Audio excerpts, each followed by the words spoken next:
Good evening, I'm Amrita Priyadarshini.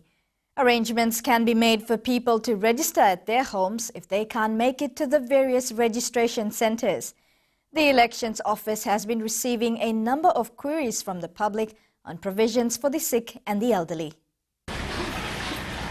The electronic voter registration is an all-inclusive exercise, reaching out to as many people as possible. In past elections, teams would visit homes all over the country to enroll voters.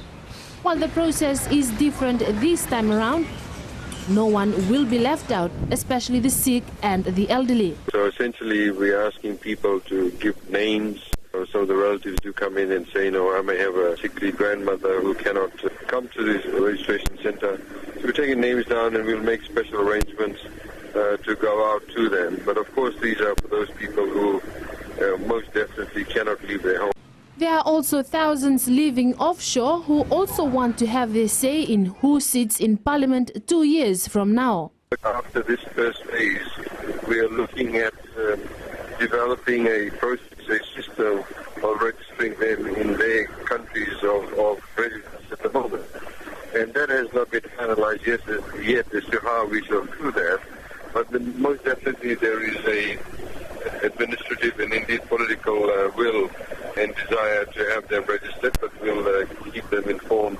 The challenge now for government is to get 600,000 voters registered by the end of 8 weeks. To make this possible, hundreds of registration centres will be opened in every corner of Fiji in the coming weeks. Have you registered?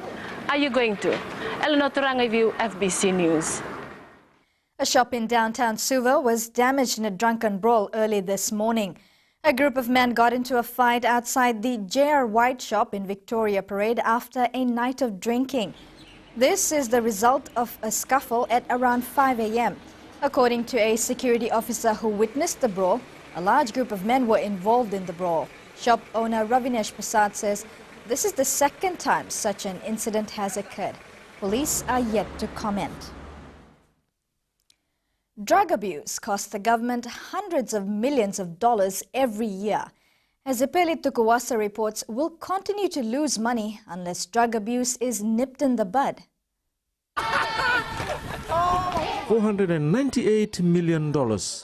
That's the estimated cost to the taxpayer from drug use and its related social problems last year. The major contributing factors to those are the use and abuse of drugs and substance abuse. So that's one aspect of it.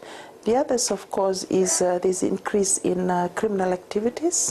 Malani adds, eradicating drug abuse will also minimize medical problems. Non-communicable diseases, mental illnesses, increase in sexual transmitted diseases, and many other social issues have been linked to drugs. A research that was done by the Fiji education community way back in 2003 that gave some kind of estimation of about 60 to 60% of teenage pregnancies are either directly or indirectly related to the use of alcohol. The Education Ministry is now reaching out to schools in vulnerable areas to empower children. Epeli Tukuwasa, FBC News.